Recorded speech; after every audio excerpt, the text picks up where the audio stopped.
In August 1986, two workers digging at a brick factory near Guanghan in Sichuan province, China, hit a layer of hardened burned earth 2 meters below the surface. They called the site supervisor. Within hours, archaeologists arrived. What came out of that pit? Bronze masks with eyes protruding 6 centimeters from the skull, a golden staff nearly 5 feet long, and fragments of a bronze tree 4 stories tall, belonged to no civilization recorded in any Chinese text. But that is not the strangest part of this story. The site had actually been glimpsed before, once. In 1929, a farmer digging a drainage channel near the Yazi River in Guanghan County struck a large stone-lined pit. Inside were several hundred jade and stone artifacts, blades, rings, and circular discs unlike anything in the Chinese antique market. Foreign missionaries and local archaeologists who examined photographs of the pieces noted the style matched known Chinese cultural tradition. The find was catalogued and then, for more than 50 years, forgotten. When archaeologists opened Pit 1 in July 1986, they found more than 400 objects, bronze, jade, and gold, that had been deliberately burned at high temperature, then broken into fragments, then buried together in a single deposit. The burning was not accidental. Analysis showed temperatures high enough to melt bronze had been applied before the objects were placed in the ground. This was organized ritual destruction carried out by many people at once. Who ordered it, and why, was immediately unclear, and the answer only deepened as more was uncovered. 1 month later, in August 1986, workers found a second pit just 20 meters away. Pit 2 was larger, and its contents were extraordinary. Conservators eventually reassembled a bronze human figure over 170 centimeters tall, and when mounted on its bronze plinth, the total height exceeded 260 centimeters, nearly 9 feet. This is the tallest complete cast bronze human statue ever recovered from the ancient world. Its arms are extended forward, hands cupped and open, permanently holding something that was never found.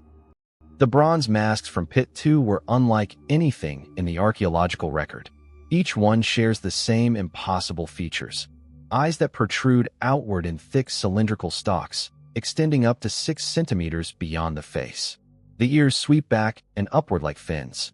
The nose curves sharply downward, and the mouth is stretched into a wide, fixed expression. No Bronze Age culture anywhere, not Mesopotamia, not Egypt, not the contemporaneous Shang Dynasty over 1,000 kilometers to the northeast, produced anything remotely like them. These faces were not meant to represent human beings.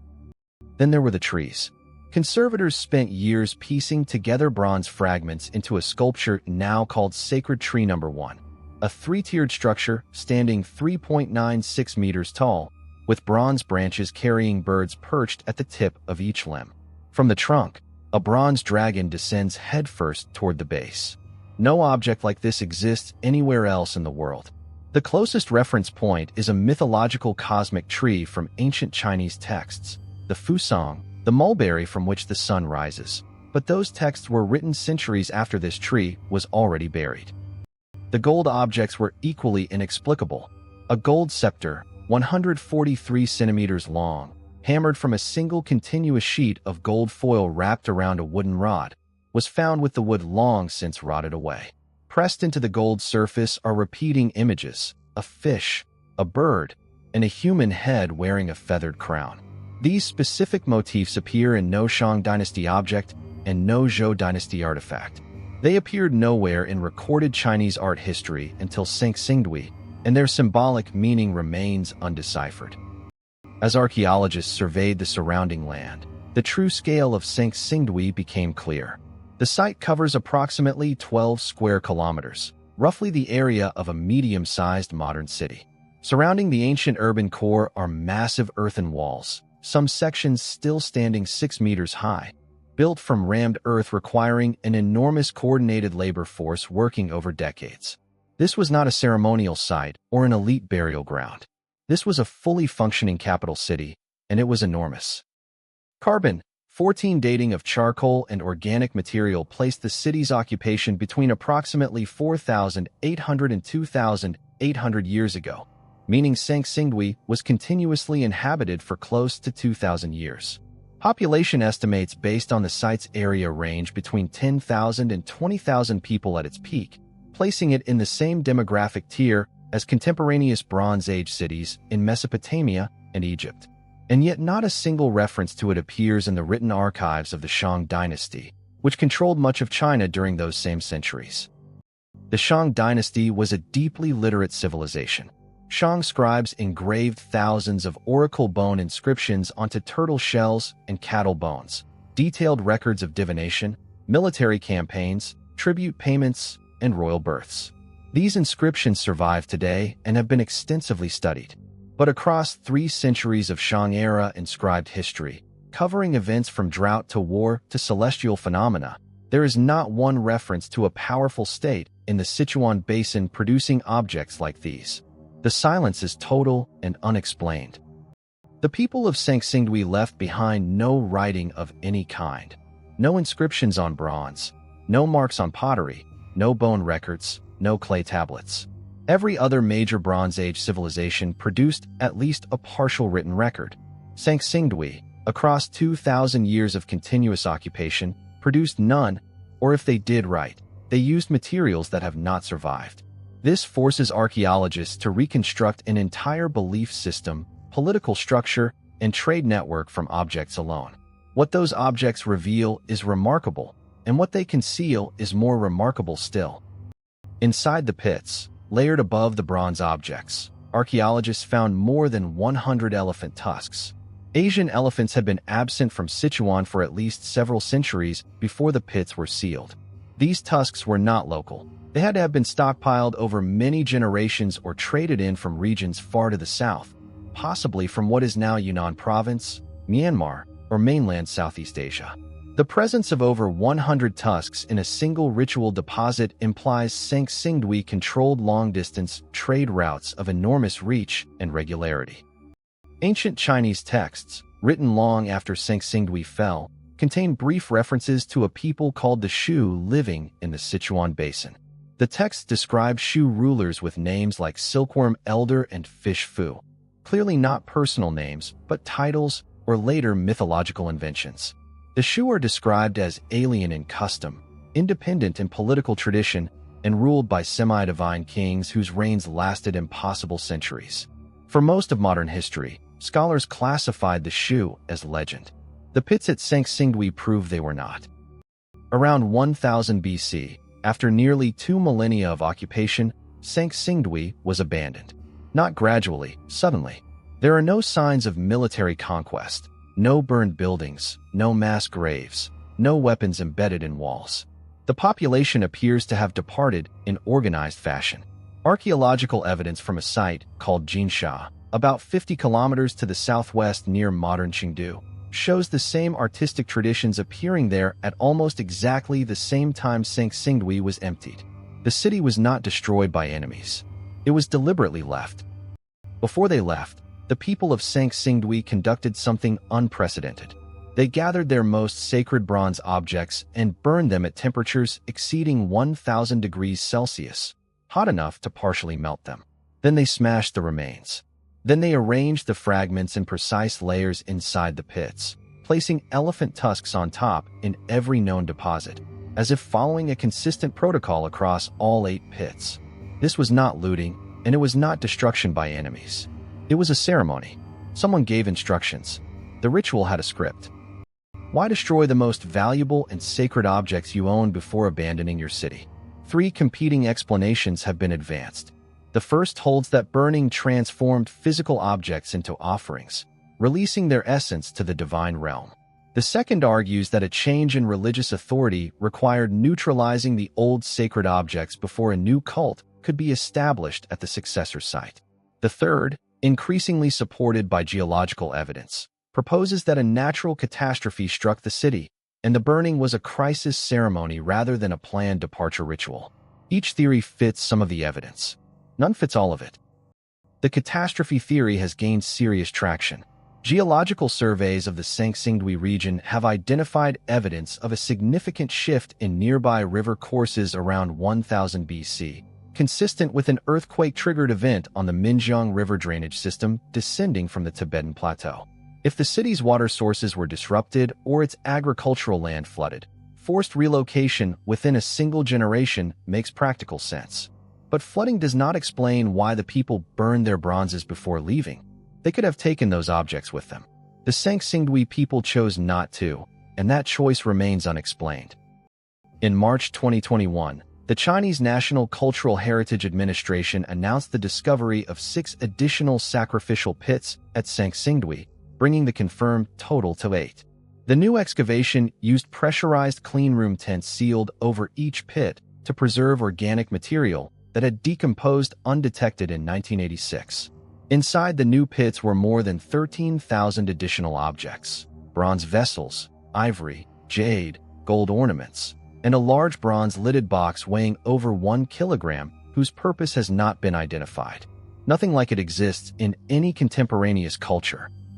The 2021 excavation produced one finding that directly linked Sanxingdui to the Shang Dynasty: chemical traces of burned silk inside several pit deposits. Silk production in this period was a technology closely associated with the Shang, and it had not previously been confirmed at Sanxingdui. Silk residue in the pits suggests some form of material exchange existed between the two civilizations, not necessarily diplomatic contact, but trade of some kind. The wall of silence between Sanxingdui and the Shang was not perfectly sealed. Something passed between them. Physical evidence about the Sanxingdui population's biological identity is limited but consistent with what the artifacts imply. Ancient DNA studies from human remains found near, though not within, the sacrificial pit zone indicate a population genetically distinct from contemporaneous northern Chinese groups associated with the Shang. The Sichuan Bronze Age population appears to have had significant ancestry from groups further south and west, possibly related to populations that later dispersed into mainland Southeast Asia. This genetic signature aligns with the trade links suggested by the ivory deposits. Specific artifacts have drawn serious scholarly attention for parallels with cultures far outside China. Certain jade blade types found at Sanxingdui closely resemble blades excavated from Bronze Age sites in coastal Vietnam and northern Thailand, suggesting active trade networks extending over 1,000 kilometers to the south.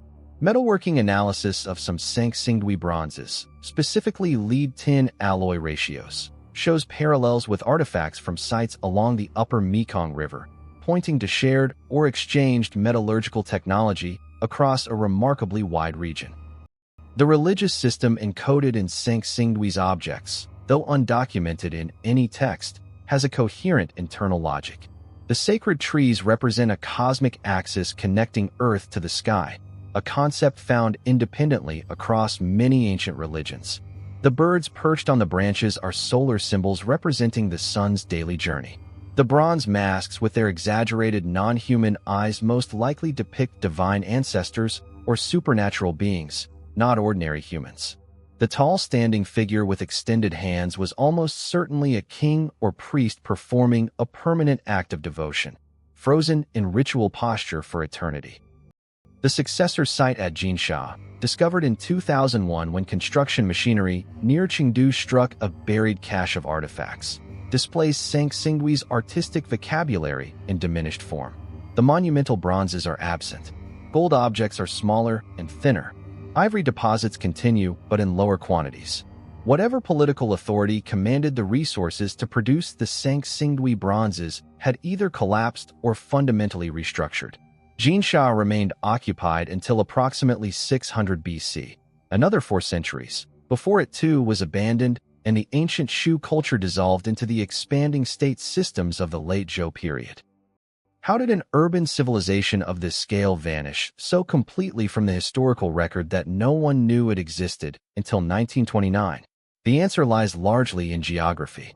Sichuan is enclosed on 3 sides by mountain ranges that made overland transit between the basin and the North China Plain extraordinarily difficult until the Han Dynasty built connecting roads centuries later. The Shang and Zhou dynasties, which shaped the surviving written record, had limited reach into this region. When later Chinese states finally absorbed Sichuan, they compressed centuries of complex Shu history into a handful of mythological names. The physical scope of what remains unknown at Sanxingdui is staggering. The site covers 12 square kilometers. Less than 2% of that area has been systematically excavated. The 8 known sacrificial pits occupy a zone roughly 100 meters across. The rest of the ancient capital, its residential districts, workshops, possible temples, and streets, lies beneath the modern infrastructure of Guanghan City. Some of the most important answers about who these people were may be directly under a road or a building, unreachable until future construction creates an opening decades from now. What the accumulated evidence establishes beyond serious academic dispute. Sanxingdui was the capital of an independent, politically organized Bronze Age state existing from at least 1600 BC to approximately 1000 BC, running in parallel with the Shang Dynasty but entirely separate from it. It controlled long-distance trade across a radius exceeding 1,000 kilometers. Its bronze casting equaled or surpassed contemporaneous production anywhere in East Asia. It maintained a complex religious and political system sophisticated enough to build a walled city of tens of thousands of people. This was not a peripheral culture. This was a civilization. The dominant scholarly interpretation, advanced by Chinese archaeologist Su Hong of the Chinese Academy of Social Sciences, identifies Sanxingdui as the physical capital of the ancient Shu kingdom referenced in later Chinese texts. Under this framework, the Shu developed Bronze Age sophistication along a trajectory parallel to but independent from the Yellow River civilizations, with trade extending south into Southeast Asia and possibly west towards Central Asia. The catastrophic flooding around 1000 BC forced relocation to Jinsha, and the ritual burning of the bronzes was a final ceremony of departure, a consecration, not an act of destruction. That interpretation carries a profound implication for how we understand world history. For most of the 20th century, Bronze Age Chinese civilization was understood as a single tradition originating on the Yellow River and radiating outward.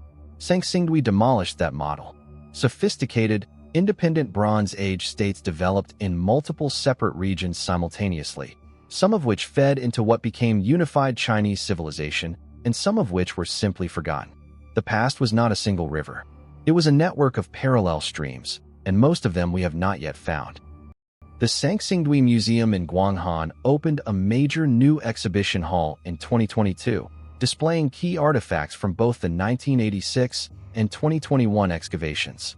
Processing of the 2021 pit contents continues as of 2024, with individual objects still being cleaned, analyzed, and formally published. Chemical analysis, ancient DNA research, and remote sensing surveys of the unexcavated areas are all ongoing. Every few years, a new finding shifts the picture: a trade connection confirmed, an object cataloged, a radiocarbon date refined. Sanxingdui has been known to the modern world for less than a century, and the pace of discovery has not slowed. A civilization that built a walled capital, mastered bronze casting at a level matching the ancient world's finest, traded elephant ivory across 1,000 miles, and operated continuously for 2,000 years, without producing a single line of text we have found. The masks still stare from their museum cases with those impossible projecting eyes, holding whatever belief their makers considered the highest expression of their world. Whether they looked toward gods, ancestors, or something else entirely, we still do not know. What is your theory about what the ritual burning at Sanxingdui was meant to accomplish, and what were those eyes meant to see?